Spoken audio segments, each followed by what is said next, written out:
for tuning into this video, and I want to just chat about a couple things that I've learned. It's taken me many years to learn.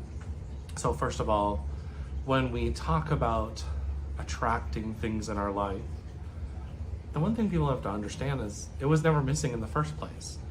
So we're trying to attract something into our life that we already had. And so there's a couple things we can look at, ways we can look at this. So people that believe in past lives, they have to understand that if in this life they don't have a lot of money or a lot of monetary value, they've had it in a past life. So that's in your frequency. And also, we not only store our trauma stores in our generational trauma, stores in our spinal fluid, in our body, but all of our generational positives store there as well. So somewhere along the line, your family lineage has been higher up on the quote unquote three-dimensional food chain than in this particular lifetime. Or maybe in this lifetime you have a lot of money, but you don't have the love and the things that are going on, that make you feel fulfilled, so to speak. All these are blocks. And what do blocks mean? Blocks mean it's preventing you from seeing what you already are. And you already are blessed. You already have abundance. It's already right here. Now, if you're a Christian, some would argue about the past life portion of what I just said. But it says that we are made in God's image. And so therefore, God is not poor. God is abundance. Now, some would argue that has nothing to do with money. Money is just an exchange of energy. That's all it is. We put all these triggers on it because we look at it with incorrect eyes. We look at our health with incorrect eyes. We subscribe to the idea that we get sick.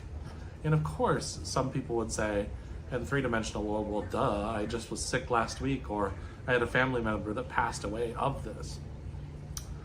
The trouble with this conversation is as you start going down the rabbit hole, some people would say, well, you're criticizing me and saying that I'm not doing it correctly. No, not at all. All of us have blocks that see us from our unlimited potential. And it's not even potential, our unlimited state of being that we already are. Those blocks are what's blocking us from seeing who we are, and that is a child of God. And and then the word sin comes up. Sin just means missing the mark. So what are you missing the mark from? You're missing the mark from who you are at a soulful level. So we get really caught up on a lot of these terms, and spirituality and understanding who you are and the abundant soul that you already are, we make it very complex. And so when we look at blocks, what we can do is we can start looking at the idea of limitation and and then looking at it and saying, well, I'm already that. I'm already that person that I want to be. I'm already that person in the life that I want to be.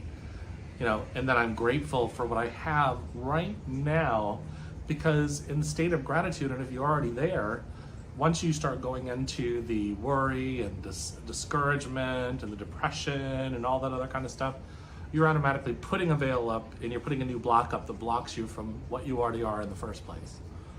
Now, there's going to be sarcastic comments for this because I know that my ego jumps in and says things like, well, that's all fine and good, Jer, but not in the bank account. Again, we're putting money as more of a graven image before who we are at the core, a child of God.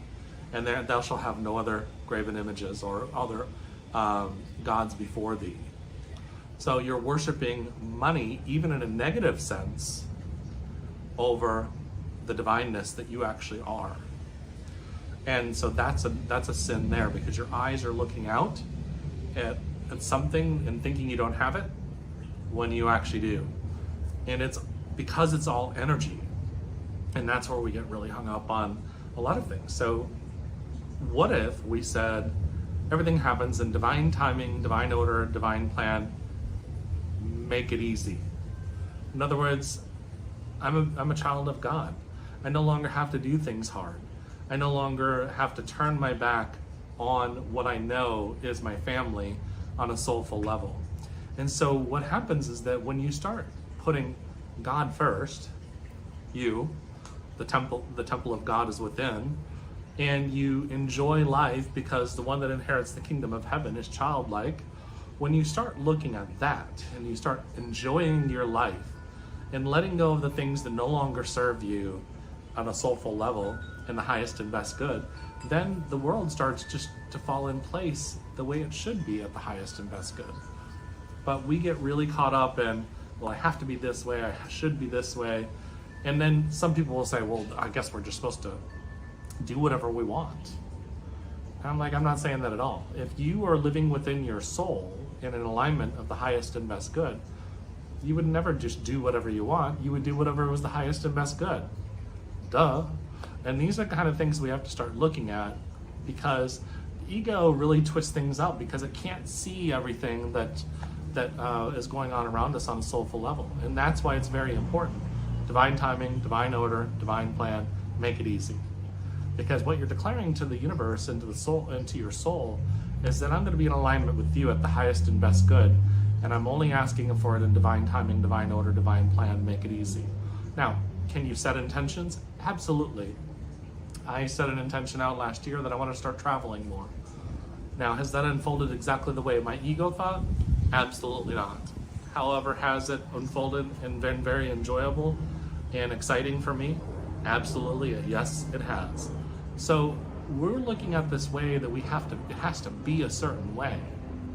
But our soul is saying, well, if it's this way, you're going to be a lot happier. But our ego is trying to push it. It has to be this way. What if we just did it in alignment with our soul and allowed the highest and best good to come in, and divine timing, divine order, divine plan, make it easy. I hope you all are having a wonderful 2024. And if you didn't know, me and a group of friends, we have a cruise coming up on December 8th. We're going to the Mayan ruins, and it is December 8th going out of Galveston, Texas. You should check it out at spiritheartcruise.com. Again, spiritheartcruise.com. I also have another event coming up at the end of the month. It's online, and that is, you can check that out at myinnertemple.org. It's called the Inner Temple Symposium. And if you haven't been to one of me and Donna Campbell's online events, then you should definitely go.